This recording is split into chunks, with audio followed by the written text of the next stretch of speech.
사무소 발임의 조은석 건축사라고 합니다. 우선 그 말씀드리기에 앞서서 저희가 PPT 자료는 저희가 PDF로 해서 그 대표님에게 전달을 해놓을 테니까 요청하셔서 받아가시면 될 것 같습니다. 저는 그 2000년부터 시작을 해서 건축 설계 직종에 있다가 개업한 지는 한 5년 정도 되었습니다. 대표님께서 그 공인 중개사 분들을 대상으로 해서 한번 설명할 수 있는 자리를 말씀을 하셔서 어떤 주제로 할까 고민을 해봤는데, 건축사 업역하고 공인 중개사 분들 업역하고 가장 많이 빈도수로 따지면은 용도 변경이 가장 많을 것 같다라는 생각이 들어서 주제를 용도 변경으로 잡았고요. 그리고 제가 제목에 실무의 이해라고 붙였습니다. 저희가 학생들을 대상으로 하는 것이 아니고 말 그대로 현역에 계신 분들을 대상으로 하기 때문에 실질적으로 도움이 될 수 있는 부분에 포커스를 맞춰서 진행을 하고자 합니다. 오늘 그 부동산 중개 업무를 할 때 크게 두 가지로 생각을 하시면 될 것 같습니다. 첫째로 용도 변경 허가 신고, 기재 변경의 대상인지의 유무, 그리고 이게 용도 변경이 가능한지 아니면은 이게 실제로 진행을 했을 때 불가능한지, 이 두 부분을 판단을 하는 게 어떤 실무에 가장 도움이 될 거라고 생각을 했습니다. 예를 들면은 어느 임차인 분께서 부동산 사무소를 방문을 하셔서 현재 소매점으로 되어 있는데 그것을 학원으로 운영을 하고 싶다라고 했을 때 부동산 사무소 측에서 이것은 저희가 봤을 때는 용도 변경 중에 기재 변경에 해당이 됩니다. 근데 기재 변경 중에서도 그냥 쓰셔도 되는 부분이 있고 무조건 의무적으로 하셔야지 되는 부분이 있는데, 학원 같은 경우에는 이게 기재 변경 절차를 이행을 하시고 하셔야 됩니다.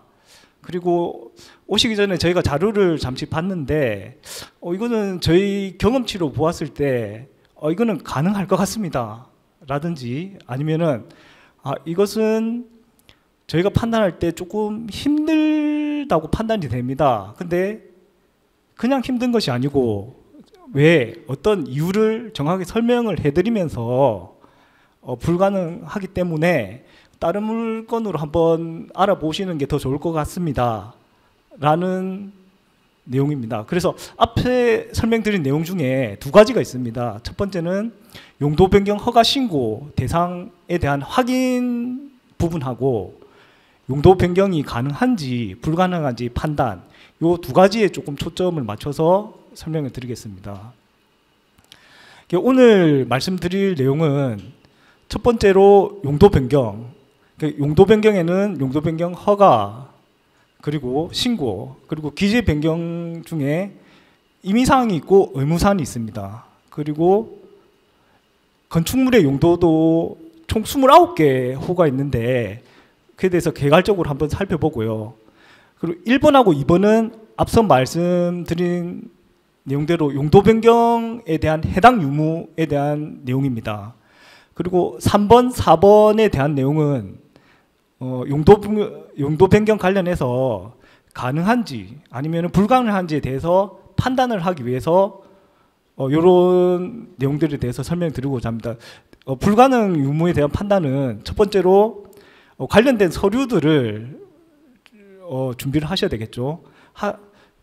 불가능하기 위해서는, 판단하기 위해서는 첫 번째로 건축물 대장을 발급을 받으셔야 되고요. 그리고 토지 이용 계획 확인원, 그리고 요즘 컴퓨터들이 잘 되어 있기 때문에 뭐 현장에서 방문하셔도 되겠지만 실질적으로 시간상 뭐 조금 힘드시면 네이버 로드뷰라든지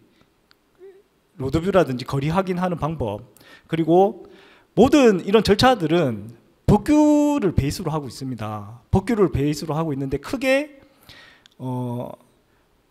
법규하고 조례 찾는 방법 해서 1, 2, 3번, 4번까지 해서 관련 서류라든지 자료를 먼저 준비를 하시고요. 그리고 그걸 토대로 해서 이것이 가능한지 안 한지 유무는 일단 첫 번째로 용도 지역이 가능한지 유무를 확인을 하셔야 되고요. 그 다음에 이 건물이 무단 증축이 있는지 없는지 이것들을 하기 위해서는 서류로 건폐율 용적률이라든지 현재 용도로 살펴보는 방법, 그리고 그 현황에 대해서 로드뷰를 통해서 확인해서 무단 증축이 있는지 여부. 예를 들어서 무단 증축이 있다라고 하면은 이것 또한 저희 범위 안에서는 벗어난다라고 판단을 하시면 될 것 같습니다. 그리고 세 번째로는 제가 용도 변경이 오면 가장 기본적으로 검토를 하는 게 주차 대수하고 정화조입니다. 이 두 가지에 대해서 어떤 법규적인 근거로 해서 한번 살펴보고, 그리고 가부의 문제에 있어서 가장 좀 중요하게 보셔야 되는 부분들은 계단실입니다. 예를 들어서 계단실이 직통 계단이 2개가 필요한 용도가 있는데 현재 건물이 하나밖에 없다라고 하면은 거기에 해당되게 되면은 이제 그 건물은 실질적으로 용도 변경 힘들다라고 보시면 될 것 같습니다.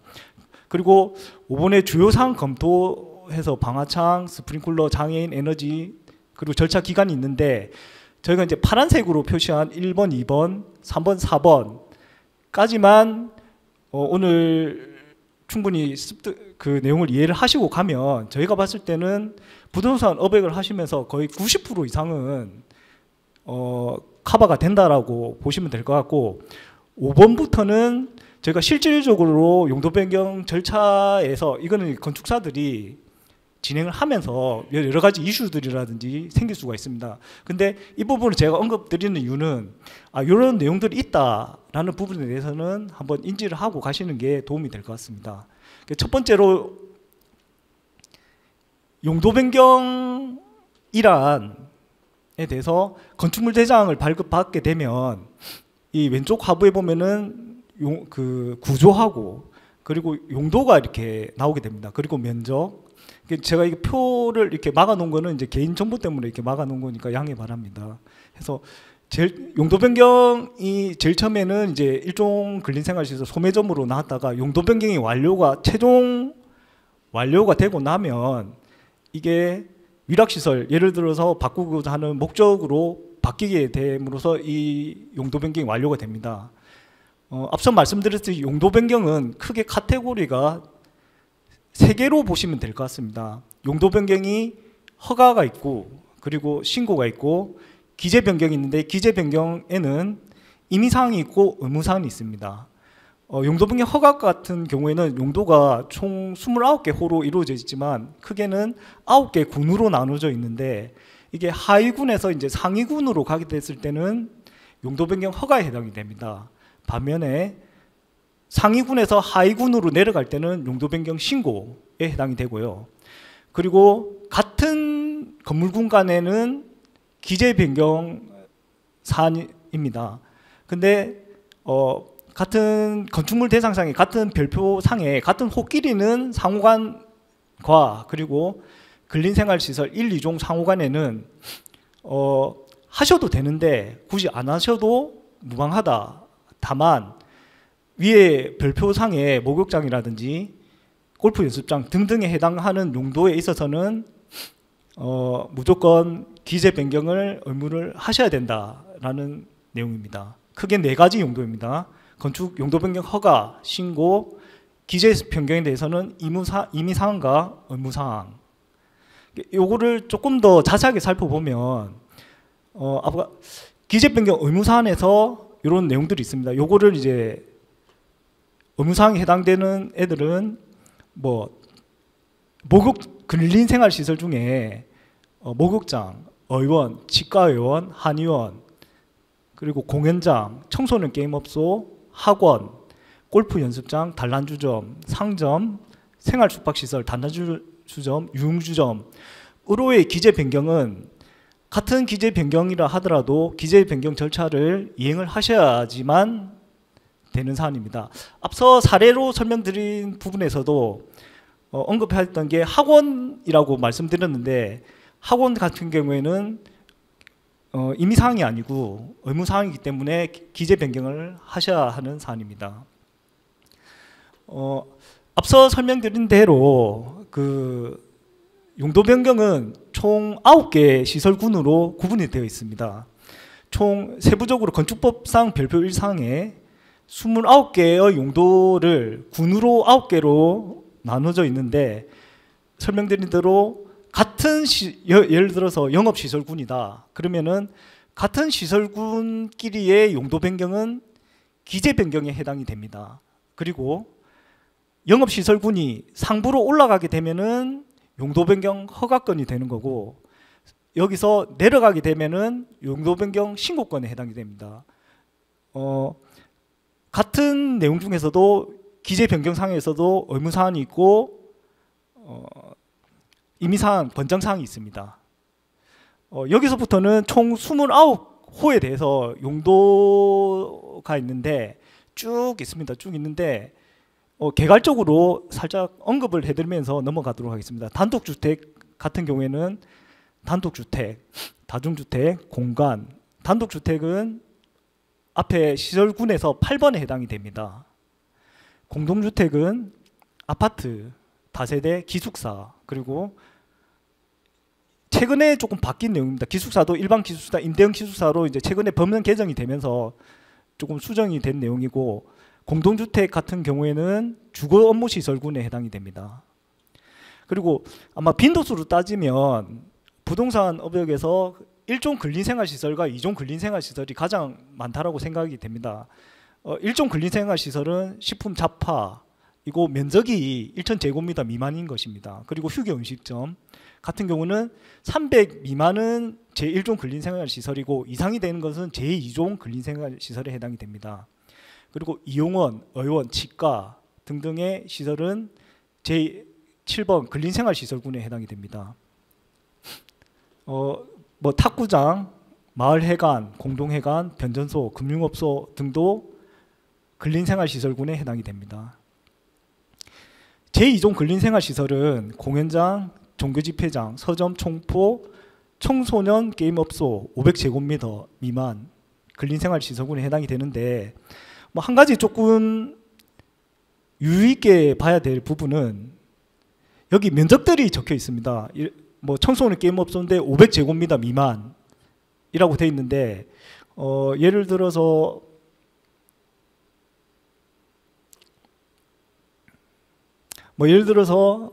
이게 학원인데 500제곱 미만인데, 잠시만.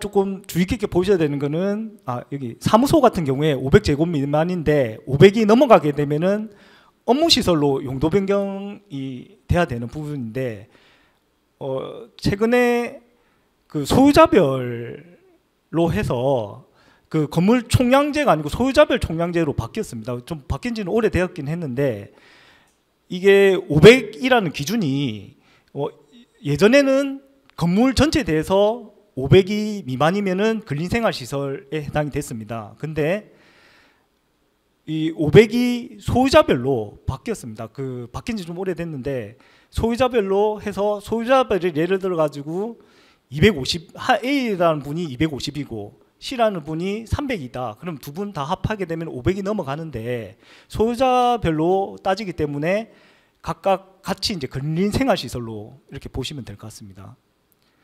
마찬가지로 그 안마시술소 단란주점은 제7번의 근린생활시설군입니다. 문화집회시설군 같은 경우도 공연장, 집회장, 전시장. 전시장 같은 경우에는 예를 들면은 뭐 아파트 분양이라든지 이런 것을 할 때 모델하우스 같은 경우 전시장으로 용도 변경, 근린생활시설 내부에 하려면은 전시장으로 용도 변경을 하시고 하셔야 되는 사안입니다. 그리고 종교시설 같은 경우는 문화집회시설군에 해당이 되고요. 판매시설, 상점, 요즘 뭐 PC방이라든지 뭐 이런 것들도 판매시설로 용도 변경을 면적에 따라서 하셔야 되는 경우도 있습니다. 영업시설군에 해당이 되고, 이게 운수시설, 여기서부터는 조금 빈도수가 많이 떨어집니다. 뭐 철도, 공항은 산업시설군, 의료시설은 교육 및 복지시설군, 교육연구시설은 교육연구시설, 그리고 노유자시설은 노유자시설, 그리고 수련시설, 운동시설은 영업시설군, 그리고 업무시설 같은 경우는 공공업무시설, 금융업무시설은 주거업무시설군인데 오피스텔 같은 경우에도 주거업무시설군에 해당이 됩니다. 숙박시설, 숙박시설은 일반 숙박시설과 생활숙박시설, 그리고 관광숙박시설, 다중생활시설, 영업시설군이 있는데 요즘 보시면은 호스텔 같은 경우에는 조금 용도 변경하는 절차라든지 이런 것들이 조금 틀립니다. 이것은 관광숙박시설에 따라서 진행이 되기 때문에 조금 한번 관심 가지고 보시면 될 것 같습니다. 그 위락시설, 위락시설이 어찌 보면은 그 가장 조금 힘든 부분입니다. 용도 변경 절차에 있어 가지고 힘든 부분인데 주차 대수라든지 이격거리라든지 등등 따져서 위락시설이 제일 힘든 부분이라고 알고 계시면 될 것 같습니다. 공장은 산업시설군이고 창고시설, 그 위험물 저장 처리시설, 자동차 관련 시설 등의 총 20, 그리고 자연순환 관련 시설, 교정 및 군사시설, 그리고 방송통신시설, 발전시설, 묘지 관련 시설, 관광휴게시설, 장례시설, 야영장시설이 있습니다. 그리고 이제 비교 건축부상 별표 1에 보면 비고란이 있는데 앞서 설명드린 대로 동일란이 건축물 세부 용도에 사용하는 경우에는 연결되어 있지 않도록 이런 모두 합산해야 된다. 구분 소유자 등 이런 설명이 있는데 앞서 설명드린 대로 소유자별 총량제에 대한 내용에 대한 근거입니다. 법적인 근거입니다. 그래서 앞서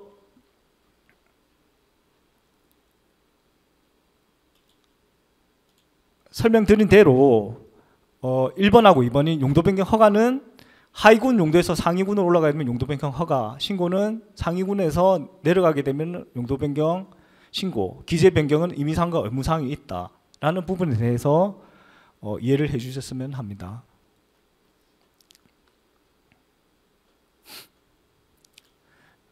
그리고 앞에 1번, 2번은 용도 변경 관련해서 용도 변경에 대한 대상에 대한 내용이었다면 이제부터는 용도 변경 관련해서 가부에 대한 판단을 하기 위한 내용입니다. 가부에 대한 내용을 판단하기 위해서는 건축물 대장을 상에 건축물 대장과 토지용 계획 확인안, 로드뷰 관련법 파악의 순으로 말씀드리겠습니다. 일단 물론 건축물 대장을 발급하는 방법이 여러 가지가 있습니다.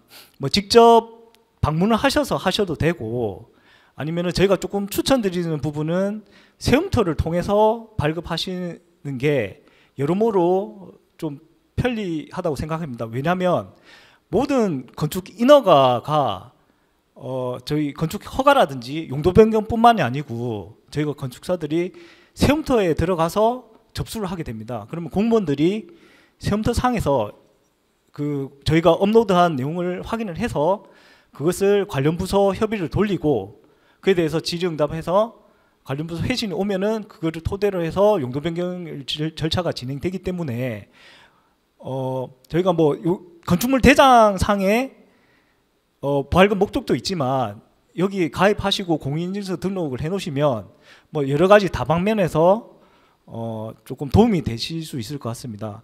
그래서 세움터에 들어가셔가지고 민원 서비스에 들어가시면 여기 건축물 발급 대장 그리고 현황도 발급란이 있는데 여기서 건축물 발급 대장을 누르시고 주소 기재하시고 그냥 직관적으로 이렇게 하시면 주소를 입력을 하고 하면은 이렇게 건축물 대장이 발급이 됩니다. 여기서 이제 PDF로 저장을 하셔도 되고 출력을 하셔도 되고요. 그래서 일단 건축물 대장을 먼저 발급을 하시고 건축물 하고 그리고 세움터 상에서 현황도면 중에 배치도까지는 소유주가 아니더라도 발급이 가능합니다. 그래서 필요하시면 배치도 발급 신청을 하셔서 발급을 하게 되면은 여기까지는 세움터에서 발급이 되는 사안입니다. 근데 각층 평면도라든지 각층 평면도 같은 경우에는 저희도 발급이 힘들고 그 공인중개사 분들도 다이렉트는 힘든 사안이고 건물 소유주가 직접 그 구청에 내방을 하시거나 아니면은 세움터상에서 발급을 받으셔야지만 건축물 현황 평면도를 발급을 받을 수가 있는데 모든 인허가의 기준이 되는 것은 건축물 현황 평면도 상에 나와 있는 평면도가 기준이 됩니다. 그게 있어야지만 인허가 그 용도 변경에 절차가 시작된다고 보시면 되고 만약에 한 10% 정도의 비율로 해서 한 평면도가 없는 경우가 있습니다. 확인을 했는데 오래된 건물이고 어떤 이유로 해서 평면도가 없는 경우가 있는데 그럴 경우에는 뭐 불가능한 것은 아니고 실질적으로 실측을 해서 도면을 현장에 가가지고 일일이 실측을 해가지고 그것을 도면화시키고 현행법에 맞는지 면적을 체크를 해서 역으로 이제 도면을 작성할 수밖에 없는데 그렇게 되면은 아무래도 뭐 시간과 비용 등이 소요가 되기 때문에 그런 부분들에 대해서도 한번 인지를 하고 계시면 될 것 같습니다.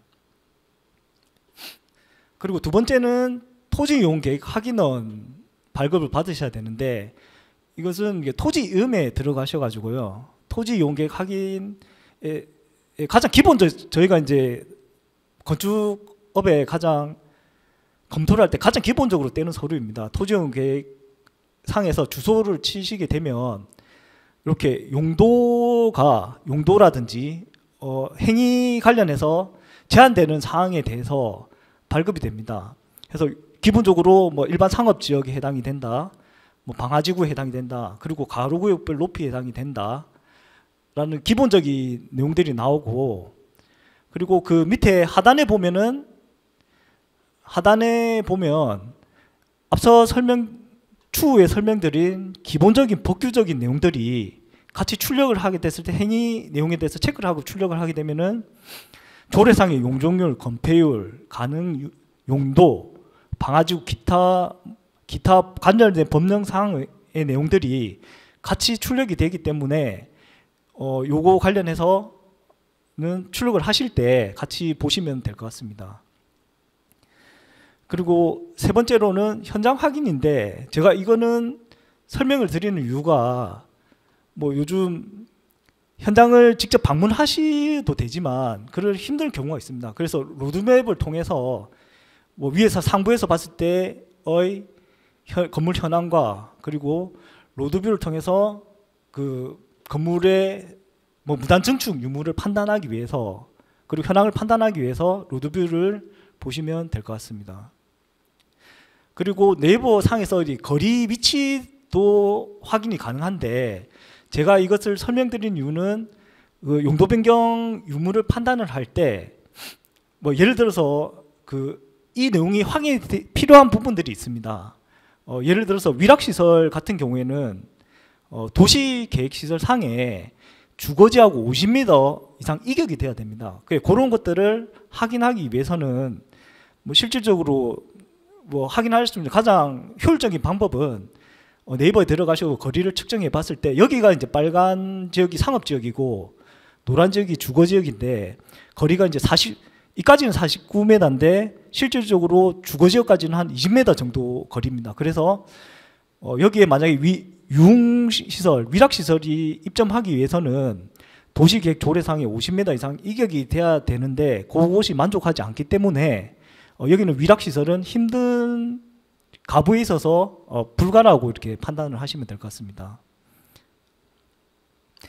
그리고 제가 이런 행정이라든지 모든 절차에 있어가지고 가장 근본이 되는 법규에 있어서 그 일단 근본적인 자료를 찾는 방법으로서 일단 법령사항은 법제처에 들어가셔서 출력을 하시면 될 것 같습니다. 들어가셔서 뭐 건축법뿐만 아니고 뭐 부동산 관련 법이라든지 관련된 법령들이 있으면 대한민국에 있는 모든 법령은 여기에서 확인을 하실 수가 있습니다.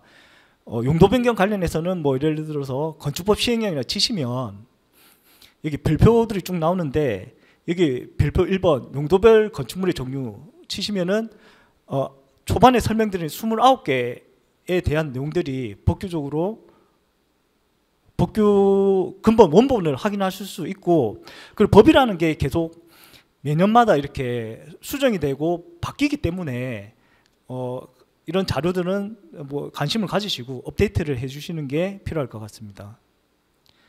그리고 건축법 시행령 상에 앞서 말씀드린 뭐 단독주택 그 PPT 상에 보여줬던 자료들입니다. 이게 이제 가장 최신 버전으로 해서 2023년에 9월 12일에 한번 개정이 되었습니다. 그래서 이런 최신 버전은 관심을 가지시고 업로드를 하시면 업데이트를 하시면 될 것 같고, 그리고 용도 관련해서는 아까 그 도시계획 확인론 상에 출력할 때 행위 제한을 출력을 하시면은 거기에 대한 내용들이 나오긴 하나 가장 원론적으로 접근할 수 있는 방법은 법 제체에 들어가셔가지고 국토유예에 관한 용도 지역 가능 유무 용도를 확인하기 위해서는 두 가지 법령을 보셔야 됩니다. 국계법에 들어가셔가지고 별표상에 주거 일반 상업 지역 안에 건축할 수 없는 건축물 해서 나오는데, 이것뿐만이 아니고 일반 상업 지역뿐만 아니고 모든 용도 지역에 있어서 표들이 다 있습니다. 그래서 요거 확인을 하셔가지고 요거를 먼저 확인을 하셔야 되고, 이 법령상에 보면은 국계법으로 지정이 되어 있는 게 있고, 국계법은 지정이 되어 있는 부분은 우리나라 전체 다에 해당이 되는 부분이고, 조례로 위임을 해놓은 사항들이 있습니다. 이것은 이제 조례까지 확인을 하셔야 되는데, 그러기 위해서는 법제처의 조례 앨리스.go.kr 들어가시면은 조례를 확인을 하실 수 있습니다. 그래서 여기에 예를 들어서 부산광역시 본청의 도시계획조례를 치시면 부산시 도시계획조례가 나옵니다. 여기에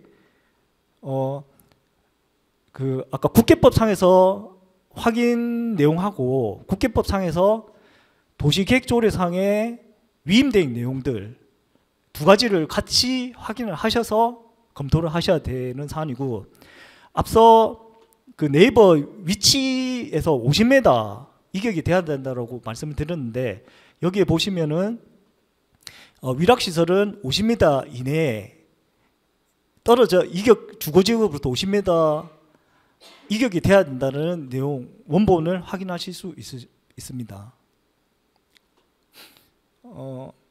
그리고 앞서 이제 이런 도시계획 확인원하고 건축물 대장 그리고 로드뷰 그리고 법령적인 내용들이 준비가 되셨다면 이제 실질적으로 물건에 대해서 용도 변경 가능한지 유무에 대해서 확인을 하셔야 되는데,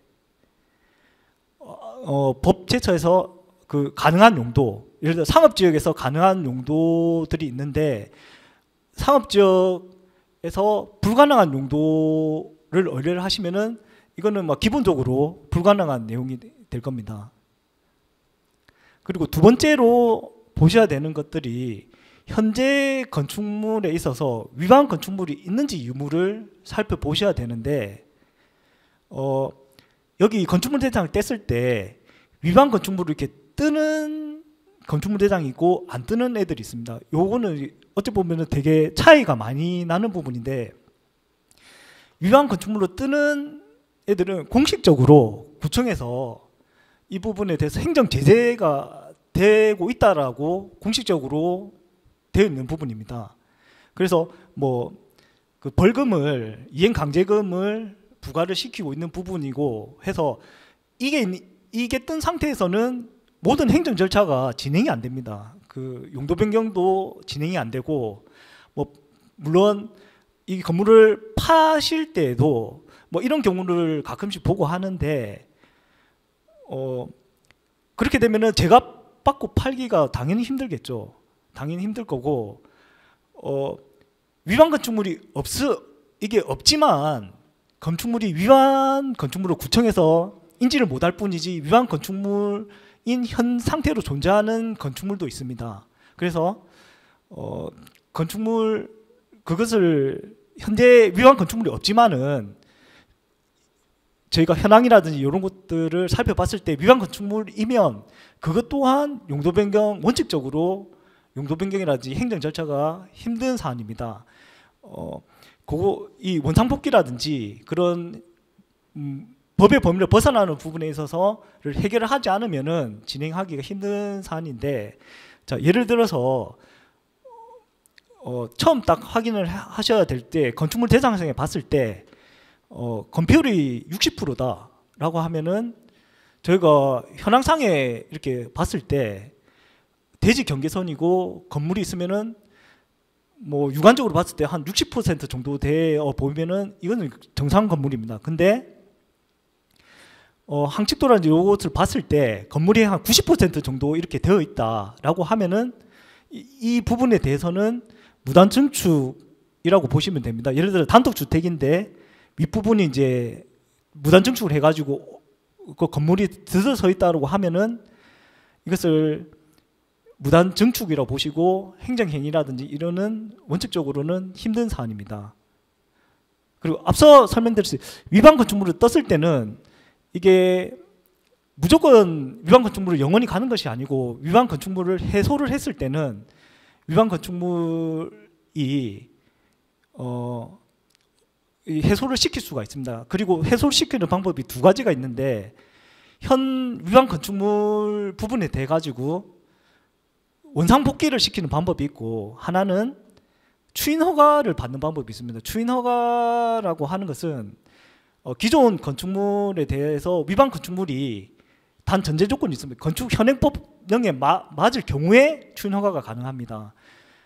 추인 허가를 벌금을 한번 맞고 그리고 절차를 거쳐서 그 불법된 건축물에 대해서 실질적으로 건축물 대장에 합법적으로 등재를 시키는 방법 그 두 가지가 있습니다. 그리고 위반 건축물 확인하는 데 있어서 전체적인 건물 형태, 매스를 확인하는 방법을 확인하셔야 되는데 예를 들어서 1층의 면적이 163, 2층에 163, 3층이 163.95, 4층에 확인해 보니까는 예를 들어서 66이다. 그러면은 상식적으로 단면으로 봤을 때 1층, 2층, 3층은 상식적으로 매스가 똑같을 거고요. 그리고 66.7이다. 그러면은 상부 부분이 전체 다가 아니고 일부만 있어야지 정상일 것입니다. 하지만 저희가 사례를 확인해 보면 4층까지도 반듯하게 이렇게 올라가는 경우가 있습니다. 그러면은 이것은 당연히 이제 위반 건축물에 해당이 되니까 이런 부분들도 한번 현장을 한번 보시고 이런 부분들에 의뢰가 들어오게 되면은 원칙적으로는 힘들다라고 말씀하셔야 됩니다. 그리고 위반 건축물 유형 중에 가장 많이 또 직관적으로 조금 저희 경험치로 봤을 때 이런 블럭이라든지 콘크리트 주조가 아니고 가설 판넬 건물들로 된 건물들은 거의 대부분이 한 90% 이상이 무단 증축이더라고요, 보니까. 그래서 이런 부분에 대해서 무단 증축인지 아닌지 원상 복귀가 가능한지 그나마 다행인 것은 블록조 같은 경우는 철거를 하기는 거의 힘듭니다. 그래서 거의 그냥 불가능하다고 말씀을 드리시면 되고 대신에 판넬 같은 경우는 철거라든지 이런 것들이 비교적 용이하기 때문에 그런 부분들은 잘 판단하셔가지고 하시면 될 것 같습니다. 그리고 이것 또한 현재 용도 같은 경우도 한번 확인해 보셔야 되는데 예를 들어서 근린생활시설, 소매점, 이종 일반시설, 사무소, 근린생활시설 되어 있는데 현황을 확인을 해보니까 근린생활시설 나머지는 맞는데 하나를 위락시설로 쓰고 있습니다. 그러면은 앞서 설명드린 건축물 용도변경 해당 유무, 그러니까 용도변경 신고를 하시고 하셔야 되는지 아니 허가를 하시고 하셔야 되는지 아니면은 기재변경 의무사항인 용도가 있는데 그 절차를 안 하고 하셔서 현재 이렇게 되고 있는 부분이기 때문에 이것 또한 무단 용도 변경에 해당이 되기 때문에 원칙적으로는 이것도 법의 범위는 벗어난다라는 부분에서 인지를 하시고 계시면 될 것 같습니다. 그리고 다음으로 보셔야 될 게 가장 기본적으로 이제 검토를 하는 내용은 주차 대수를 검토를 해야 됩니다. 이것 또한 부동산 공인중개사 분들께서 좀 관심을 가지시고 개략적인 검토를 하셔서 뭐 용도 변경 유무에 대해서 한번 판단하시는 거에 필요하다고 생각이 들어서 이번 수업 내용 안에 넣었습니다. 해서 부산광역시 주차장 조례를 일단 출력을 하시면 용도별로 이렇게 시설 면적에 따라서 기준들이 있습니다. 근린생활시설은 시설 면적에 따라서 134제곱미터당 주차 대수가 한 대가 필요하고, 위락시설은 시설 면적 67제곱미터당 한 대가 필요한 사안입니다. 이것만 보시더라도 거의 2배가 필요한 부분이기 때문에 2대가 필요한 부분이기 때문에 요걸 검토를 했을 때 주차 대수가 한 대가 더 소요가 필요하다라고 했는데, 물리적으로 법적으로 주차 대수를 확보가 힘든 경우에는 이것 또한 마찬가지로 조금 용도 변경 절차가 힘들다고 보시면 되고요. 그리고 용도 변경 산정에 있어 가지고 예를 들어 가지고 기본적으로 용도 변경 해당되는 면적만 검토를 먼저 하시면 됩니다. 해서 소매점이다. 예를 들면 소매점이라고 하면은 163.95, 유흥주점으로 용도 변경을 하기 위해서 주차 대수를 검토하기 위해서는 시설 면적 163.95를 기준인 134 하면은 1.2대 현재였다면 변경 후가 되게 되면은 2.4대가 필요하게 됩니다. 근데 이게 1.0 미만이면은 괜찮은데 1.0이 증가가 되게 되면은 한 대가 더 필요한 부분이라서 한 대가 확보가 가능하면은 가능하겠지만 그게 힘들 경우는 원칙적으로 힘들다. 그리고 예를 들어 120이다라고 해서 120만 기재 변경을 하고 싶다라고 하면은 계산을 해보면은 한 대 미만 같은 경우에는 가능합니다. 그리고 하나 더 말씀드릴게요. 이렇게 누적이 되어서 이게 한 번 볼 때 이런 거지, 기존 했던 애들이 누적이 되어서 뭐 0.5대 한 번 했었고 이후에 용도 변경을 했는데 1.0이 넘어갔다. 그렇게 해도 원칙적으로 주차가 한 대 더 필요한 상황이 생길 수 있습니다.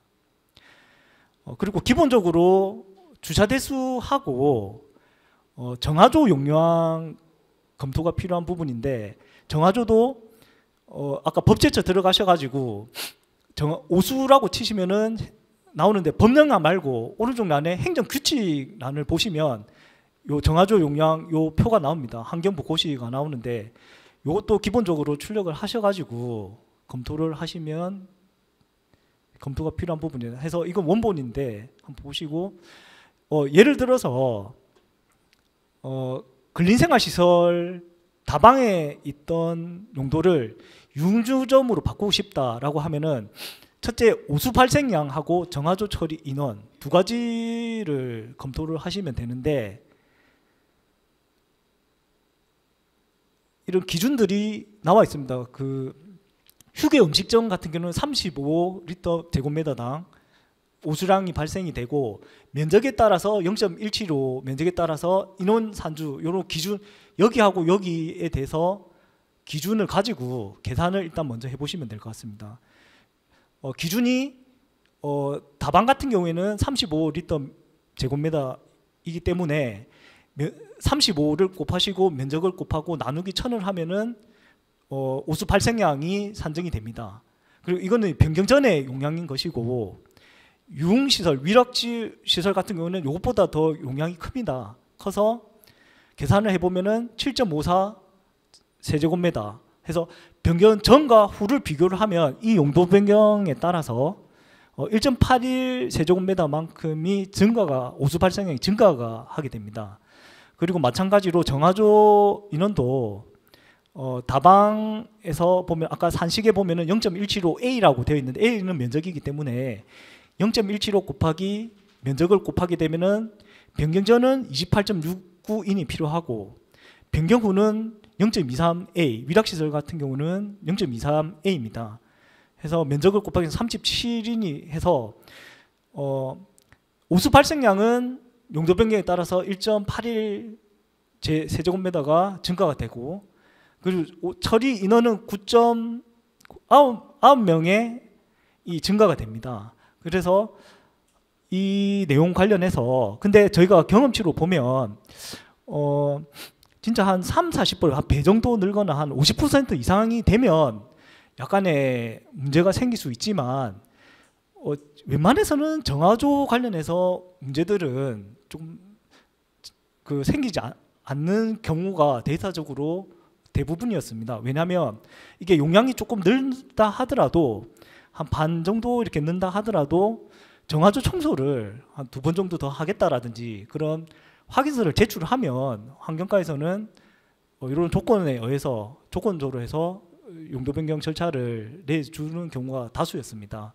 그리고 건축물대장의 정화조를 확인하는 방법은 건축물대장 뒤에 보면 이게 하수 처리 시설 해가지고 나오는데 여기 보면은 부패 탱크 방식 현재 200인용이 있다라는 부분이 있고 그리고 차지깔로 그러니까 하수 종말 처리장으로 연결되는 부분들은 이런 정화조 용량하고는 상관없이 일단 무조건 가능한 걸로 보시면 될 것 같습니다.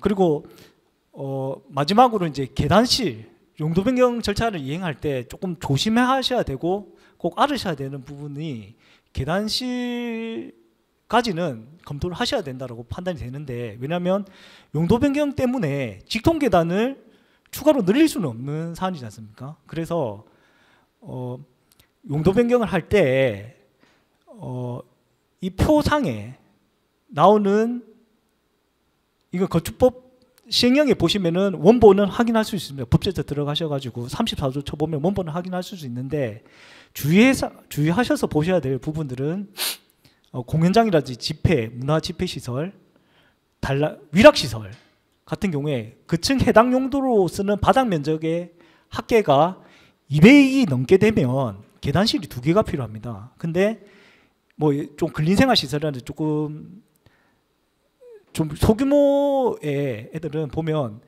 계단실 하나만 있는데 면적이 200이 넘어가는데 위락시설을 의뢰를 하시는 분들이 종종 계십니다. 그러면은 이것 또한 근본적으로 힘들다라고 판단하시면 될 것 같고 그리고 뭐 학원이라든지 이런 용도들은 면적이 200인데 여기서 꼭 주의하셔야 되는 부분은 위락시설 같은 경우는 바닥 면적이고 나머지 뭐 학원이라든지 요에 해당되는 애들은 거실 바닥 면적입니다. 그 바닥 면적하고 거실 바닥 면적은 개념상에 틀립니다. 그 바닥 면적은 층 전체 복도라든지 계단실의 면적을 포함한 전체에 대한 층에 대한 바닥 면적을 의미를 하는 거고 거실 바닥 면적은 복도라든지 그걸 빼고 흔히 말하는 전유부 부분에 대한 면적이기 때문에 이 부분을 놓치시고 예를 들어서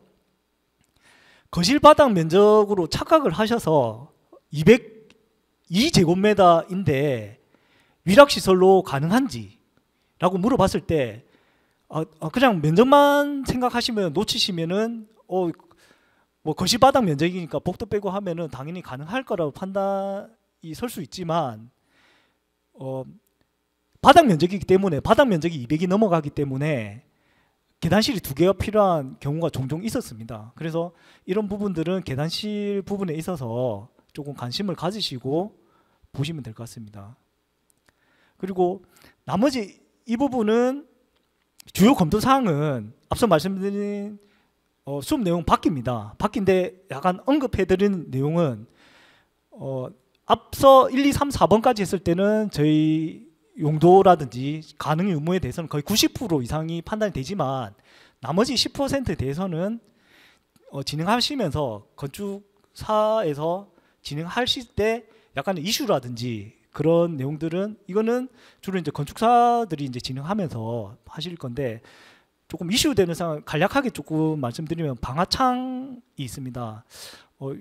요즘 최근에 이제 법령 개정이 되면서 도로 쪽에 면한 쪽에 있는 창 말고 인접 대지에 면한 창들은 1.5m 내부의 창들이 있으면은 방화 성능을 만족하는 창으로 원칙적으로 교체를 하셔야 됩니다. 교체를 하셔야 되는데 도로 쪽에 면하지 않는 창 중에 대신에 이제 스프링클러가 60cm 이내에 붙어 있으면은 가능한 사안인데 그거 또한 또 확인을 하거든요. 그래서 그게 예를 들어서 용도 변경을 의뢰를 했는데 그 도로 쪽에 면한 창 말고 인접 대지에 면한 창들이 진짜 뭐 커튼홀처럼 전체 다 창으로 되어 있다.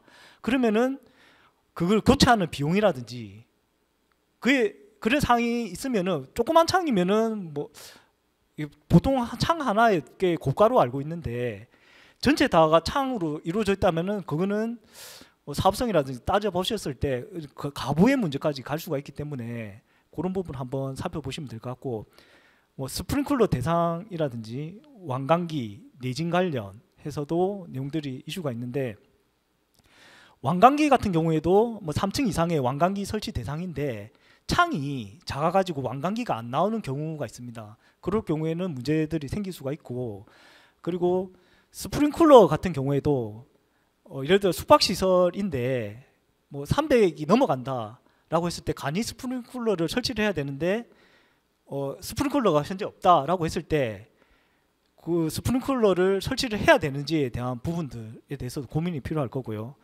그리고 장애인 관련해서 의원이 예를 들어 입점하기 위해서는 다른 용도에 비해서 장애인 관련해서 장애인 화장실이라든지 출입구 부분이라든지 등 더 필요한 부분들이 설치가 되어야지만 가능한 부분이고, 다중이용소 같은 경우도 다중이용업에 따라서 면적에 따라서 휴게 음식점이 뭐 100이 넘어간다라고 했을 때 다중이용업소에 해당이 되면 그 나중에 완비 증명이라든지 그런 그 완비 증명도 필요하고, 그 안에 내부적으로 완강 시설이라든지 피난 시설이 더 고려가 돼야 되는 사안이고, 그리고 에너지 절약 계획하고 사용승인 대상 요거 또한 마찬가지로 조금 고민이 돼야 될 부분인데, 저희가 500이라는 면적이 500제곱미터는 한번 기억을 해 주셔야 되는 게, 저희도 500이 넘어가는 거하고 밑으로 가는 거하고는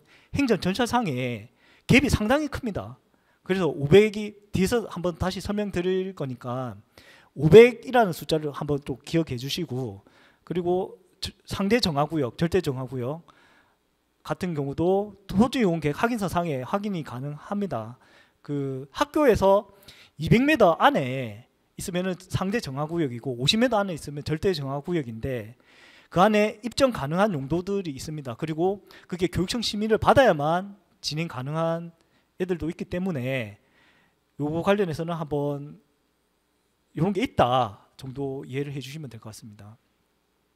그리고 보통 용도 변경이 예를 들어서 의뢰를 하셨다라고 했을 때 기간이 대략 어느 정도 소요되고 어느게 행정이 흘러가느냐에 대해서 개괄적으로 말씀드리면, 일단 용도 변경이 의뢰인 오셔가지고 가능한지 여부부터 검토를 하셔야 되겠죠. 그래서 저희 욕심은 건축사뿐만 아니고 공인중개사 분들께서도 초기 한 90% 정도에서 용도 판단을 하시고 진행을 하시고, 그리고 의뢰를 하시면은 제가 도면을 작성을 하는데 통상적으로 도면이 없으면 현장에 가서 실측을 해야 되고, 잇따라 가면은 모든 행정의 기준이 건축물 대장 현황 도면 이 행정의 기준이기 때문에 그것을 도면화시키고 필요하면 소방이라든지 필요하면은 그 협업을 해서 소방 도면 등등을 작성을 하는데 통상적으로 한 2일에서 한 5일 정도, 뭐 주말 끼고 하면 일주일 정도 이렇게 소요가 되고요. 그래서 그 앞서 설명드린 세움터 얼핏 보셨는데 저희가 세움터를 통해서 그 관련된 서류를 업로드를 하게 됩니다. 업로드를 하고 용도 변경 허가 접수를 하면 구청 공무원이 담당 공무원이 뭐 소방서라든지 뭐 관련된 부서에 세움터를 통해서 발송을 하게 되면 거기서 검토에 따라서 의견을 회신을 받고 여기서 이제 된다고 하면은 저희가 이제 행정이 완료가 되고 면허세 납부하고 이제 행정이 완료가 되는데 보통 통상적으로 평균적으로 한 2주 정도 보시면 됩니다. 뭐 늦게는 한 3주 정도까지도 되는데, 그래서 뭐 도면 작업하고 행정까지 완료되는데 평균적으로 한 진짜 빠르면 2주, 평균적으로 3주, 늦으면 한 달, 그 정도 개념을 가지시면 될 것 같고요. 그리고 제가 앞서 설명드린 대로 면적이 500이 넘어가게 되면 그 중요하다라고 했는데, 만약에 500이 미만이면은 요 절차가 요 안에서 끝이 납니다. 용도 변경 절차가 끝나면서 건축물 대장이 변경이 완료가 됨으로써 행정 절차가 완전히 끝나는데, 500이 면적이 용도 변경하려면 면적이 500이 넘으면서 대수송 공사가 없더라도 500이 넘게 되면은 준공 절차를 거치셔야 됩니다. 그렇게 되면은 기간이 더 늘어나거든요. 그래서 뭐 용도 변경이 완료가 되고 나서 500이 넘게 되면은 여기서 건축물 대장이 완료가 되고 행정이 완료가 되는 게 아니고, 인테리어 공사를 적법하게 하시고 준공을 거쳐셔 가지고 완료가 되면은 거기서도 이제 시간이 걸리고 해서 준공 절차가 완료가 되고 나면은 건축물 대장이 변경이 되면서 완료가 되는 그런 사안입니다. 그래서 오늘 제가 실무에 있어 가지고 용도 변경이 해당 유무 그리고 가능 불가능에 대해서 뭐 설명을 드렸는데, 이게 하나 그냥 큰 줄기라고 생각을 하시고 거기서 조금 더 살을 붙이셔 가지고 뭐 원본을 또 찾아보시고 살을 붙이시고 좀 자기 거 해서 실질적으로 실무에 도움이 될 수 있었으면 합니다. 이상으로 설명을 마치도록 하겠습니다. 감사합니다.